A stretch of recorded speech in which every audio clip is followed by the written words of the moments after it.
Hello, everybody. It's been far too long since I've done a video, and I apologize for that. But the world seems to be kind of in shambles right now.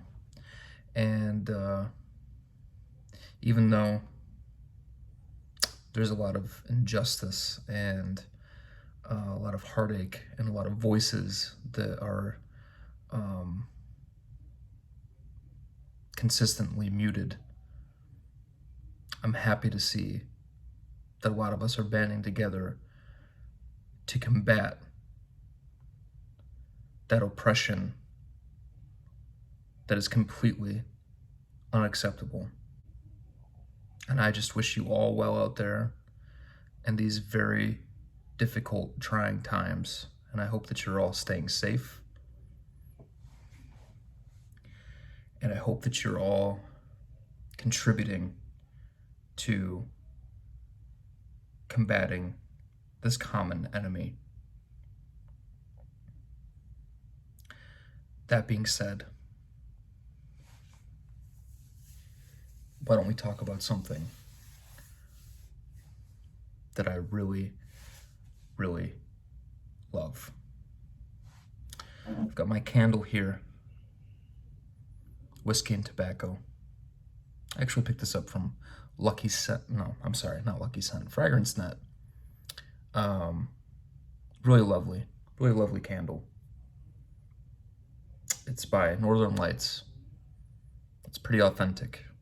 It smells like pipe tobacco and a very rugged, sweet whiskey. But today, I want to discuss one of my most beloved, sensual, ethereal fragrances that I have never really mentioned too much on this channel, if at all. And that is the ever so lovely and the ever so unapologetic Etat Libre d'Orange Jasmin et Cigarette.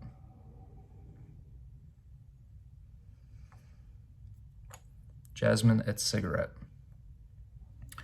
Now, there used to be a blip in time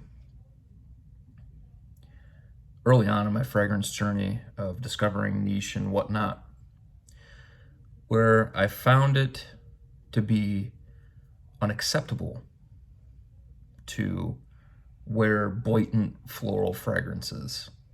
What I mean by blatant is that the floral was the forefront, the main player, the main component, the VIP, the MVP, all right?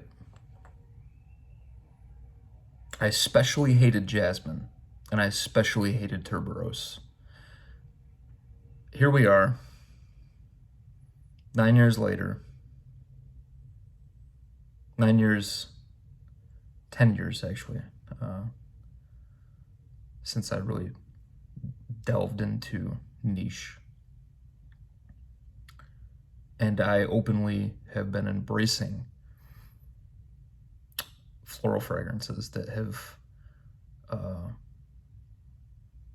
helped me develop a better sense of understanding of myself and the creative process in the very early stages of perfumery.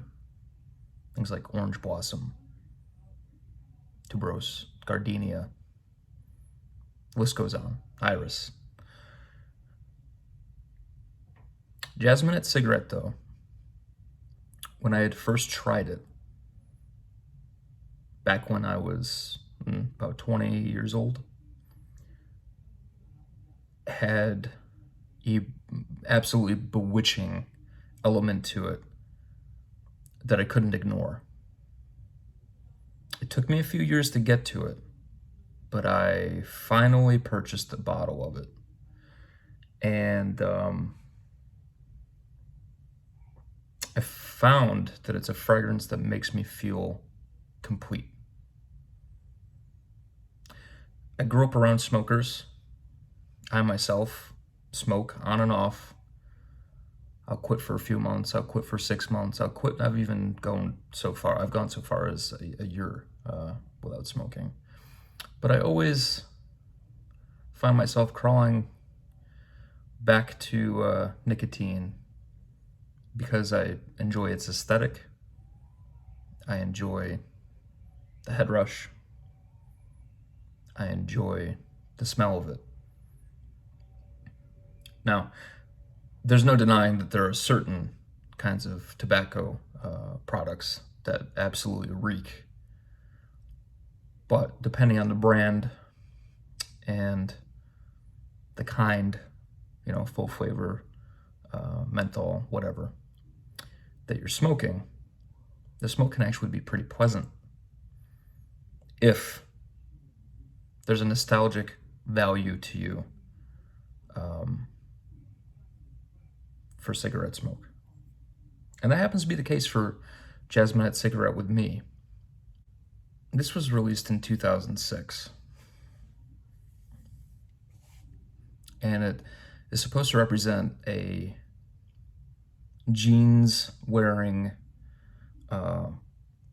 sexualized woman from the 80s. But I get something quite different with this. I get something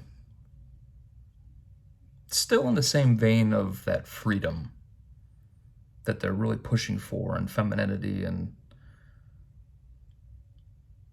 womanhood. But for me, this is resting on a dewy hay bale with a fresh rolled cigarette that you've lit.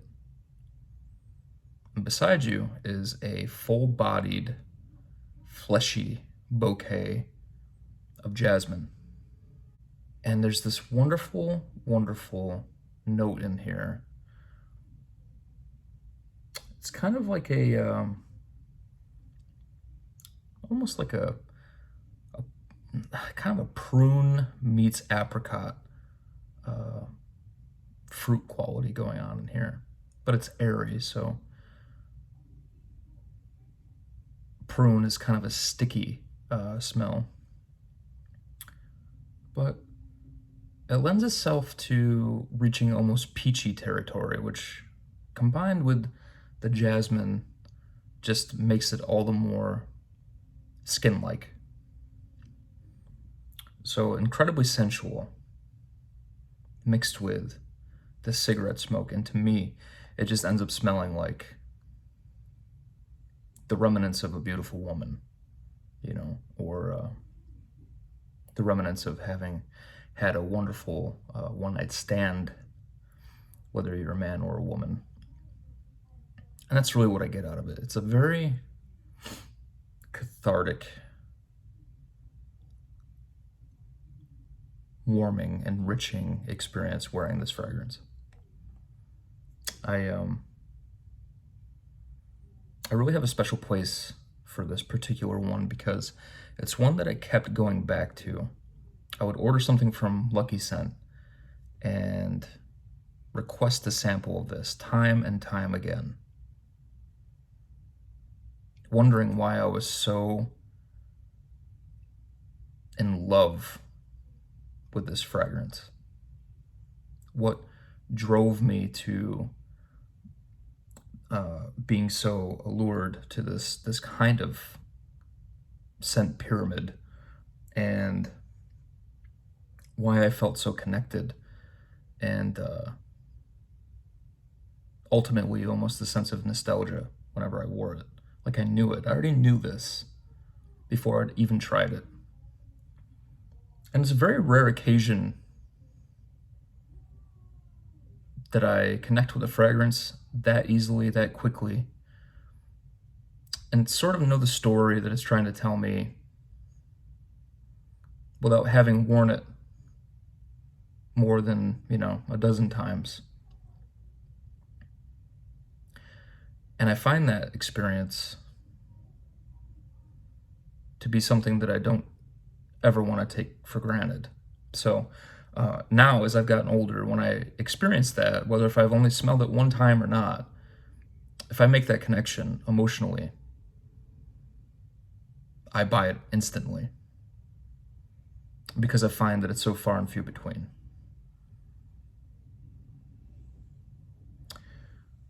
Jasmin cigarette by Etat Libre de Orange is one of two that I own from the brand. I highly, highly recommend checking out the brand. They are visionaries, they're artists, they're crafting you an experience. They're not crafting you something to simply spray on your wrist and click and go on about your daily business. They're really crafting something special for you. And each one of these bottles contains a story to be told, a story to be heard, a story to be unraveled on your skin.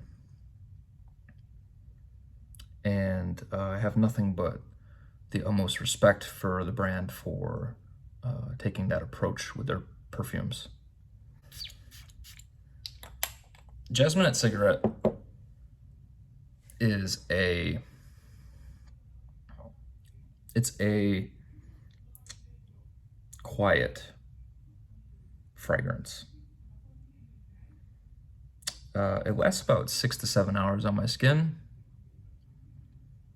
I would say after the first half hour, it is a skin scent and or maybe just bouncing off my skin for a little bit, but not too much. It's not loud. It's not even moderate.